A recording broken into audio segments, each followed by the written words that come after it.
Hello and welcome back to Euro Football Daily, where this year we are praying for change. Whilst in England we have had 5 different Premier League champions in the last decade, including an unlikely title triumph for Mino's Leicester City, on the continent it has been far more routine. In Serie A, Juventus have won the last 9 titles and completed 4 doubles in that time. In Germany it's a similar story, with Bayern triumphing 8 consecutive times, whilst PSG have finished top in 7 of the last 8 campaigns, and won 4 domestic trebles in the last 6 seasons. The only league with any consistent competition has been La Liga, although the duopoly of Barcelona and Real Madrid have still shared all but one of the last 16 La Ligas. But in this weird condensed campaign played out at a furious pace in empty stadiums, it feels like we could finally see some underdog title triumphs akin to what we saw in England in 2015-16. Despite PSG losing as many league games as in the entirety of last campaign already, it's difficult to see anyone else winning Liga over a 38-game campaign. So for that reason we have decided to focus on Serie A, La Liga and the Bundesliga. Let's get into it. AC Milan. You don't need us to tell you it's been a difficult few years for Milan. Without Champions League football since 2012-13 and having gone through 9 managers since, going into the 2019-20 campaign expectations were pretty low. After Marco Giampaolo's uninspiring appointment ended in tears 7 games into the season, former Inter Milan boss Stefano Pioli was given a shot. Everyone knows what happened next. After 3 defeats in his first 5 league games, Milan, inspired by the arrival of Zlatan, only lost 3 of their next 25 to finish 6th. Their 19 wins was the most in a Serie A season since finishing 3rd under Max Allegri in 2012-13.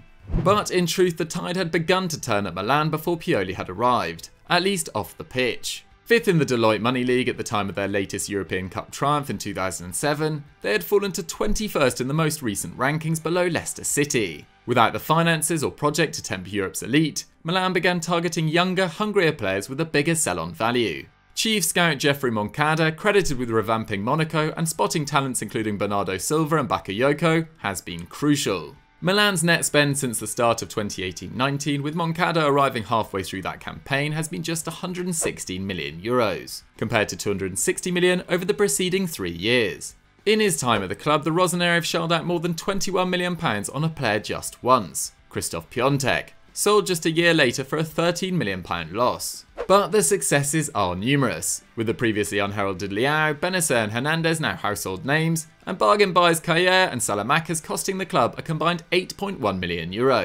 The result is that Milan's average age of the 11 most used players this campaign is just 24.6, compared to Juve's 27 and Inter's 27.9, despite the presence of 31-year-old Kayer and a 39-year-old Zlatan. Pioli's youthful side have excelled to date, with only Napoli taking more than their 16.9 shots per game, a figure only topped by Liverpool in the Premier League. Not only that, but their energy and renewed commitment has seen them complete 384 successful pressures to date, 3rd behind Lazio and Atalanta, and rescue 5 points in their last 4 games with late goals. While Zlatan, Theo Hernandez and Donnarumma have understandably grabbed the majority of the headlines, we want to focus on Rafa Leao. Signed for £20.7 million after just 26 appearances for Lille, the Portugal under-21 international showed glimpses of his potential in 2019-20, with 7 goal contributions in just under 1,400 league minutes. Stationed on the left of Pioli's 4-2-3-1, the 21-year-old is now averaging 3.6 shot creating actions per 90. While his dynamic running and ability to find space at the back post has seen his expected goals and assists per 90 jump from 0.54 in 2019-20 to 0.95 this term, 0.1 more than Sadio Mane. With so many of Pioli's young chargers at the top of their game, it's little surprise Milan sit atop the table after 8 games, with a first Champions League finish in 7 years now a minimum requirement. Before we go any further, just a quick reminder to subscribe to Euro Football Daily and hit that notification bell to never miss one of our fantastic scout reports. Real Sociedad. David Moyes' decision in November 2014 to promote reserve team assistant Mikel Oyarzabel to first team duties was one of the very few things that the Scotsman got right in his highly forgettable 1 year in charge of Real Sociedad. Fast forward to December 2018 and Oyarzabal was appointed on an interim basis for the 2nd time, replacing Asier Garitano. After taking the club from 15th to 9th that campaign, he was offered a 1-year contract extension, and last year he backed that up with a run to the Copa del Rey final yet to be played and a 6th place finish, their best since 2016-17.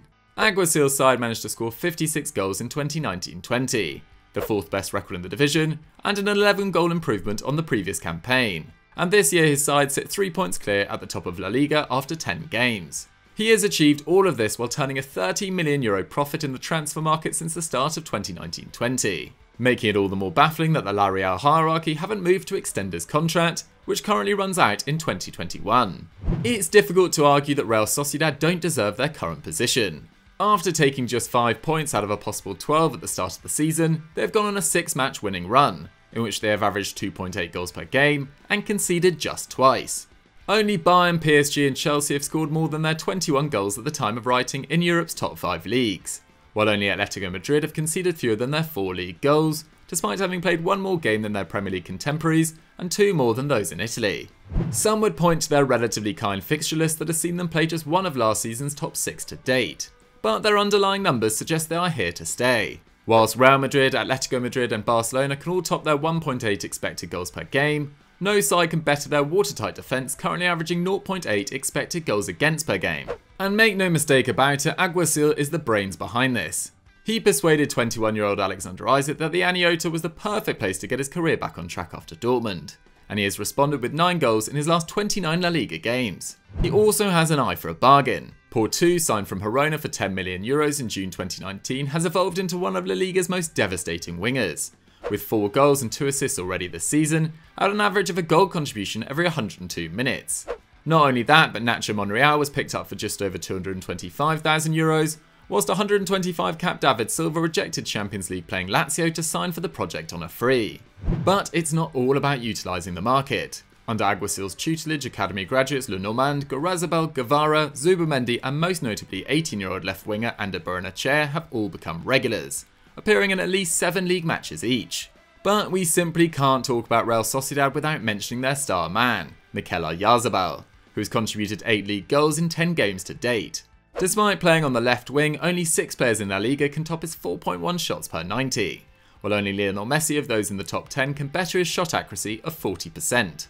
Having completed 9 dribbles to date whilst also creating 2 chances per 90, it's little surprise that Oyarzabal's expected goals and assists per 90 have leapt to 1.04, the best record in Spain. An increasingly important figure for the national team too. If Oyarzabal continues this remarkable vein of form, he could push Real Sociedad all the way, before surely departing for one of Europe's elite next summer. Borussia Dortmund. The 2019-20 campaign felt like a step backwards for Borussia Dortmund. Having finished just 2 points behind Bayern the previous season, BVB would end up 13 points behind their treble-winning rivals and failed to progress past the Champions League last 16 for the 3rd consecutive season. But despite having a relatively quiet window in which 17-year-old Jude Bellingham and PSG reject Thomas Meunier were their only major arrivals, Dortmund have started the season exceptionally well. 6 wins from their opening 8 games have left them just 1 point behind Bayern at the time of writing. And with Kimmich and Alphonso Davies suffering long-term injuries, and D. Rotten's vulnerable defence having conceded 12 league goals already, only the 8th best record in Germany, it feels like this is Dortmund's best chance to win their first league title since 2012. The most impressive element of Dortmund's start, at least from a team perspective, has been their defence. Previously an Achilles heel, with BVB failing to concede fewer league goals than Bayern in a single season since 2010-11, and by an average of 15 more over the last 5 seasons, Favre has tightened up.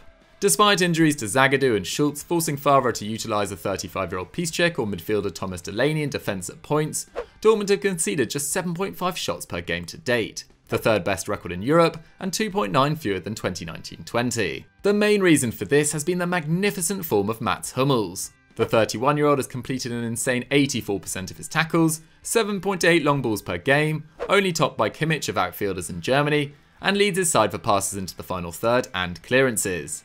It also helps that at the other end of the pitch, newly crowned Golden Boy Erling Haaland continues to redefine what we thought was possible. The 20-year-old has netted an extraordinary 14 goals and provided 2 assists in 10 league and Champions League games at the time of writing, and now has 59 goals in 62 games for RB Salzburg and Dortmund since the start of 2019-20. For context, Kylian Mbappe, 18 months Haaland senior, took 87 games to register 50 goals for PSG. With Haaland's shots having leapt from 2.9 per 90 last term to 4.3, 5th in the German top flight, whilst maintaining his ruthless efficiency with 50% of his shots testing the keeper, compared to 44% of Lewandowski's, there is no doubt the Norwegian phenomenon will compete for the European Golden Boot this term. 1 point behind Bayern without Jadon Sancho getting anywhere near his best form, Lucien Favre with Reina, Sancho, Reus, Hazard and Brandt in support of Haaland appears to have the options to topple the juggernaut that is Bayern Munich. Whether they will is another matter entirely. So guys, that was our scout report on underdogs who could win their league this year. What did you guys think of it? And do you think any of them will actually manage to do it? Let me know in the comments down below. If you've enjoyed this video, don't forget to like it, leave a comment and subscribe to the channel. And I'll see you next time.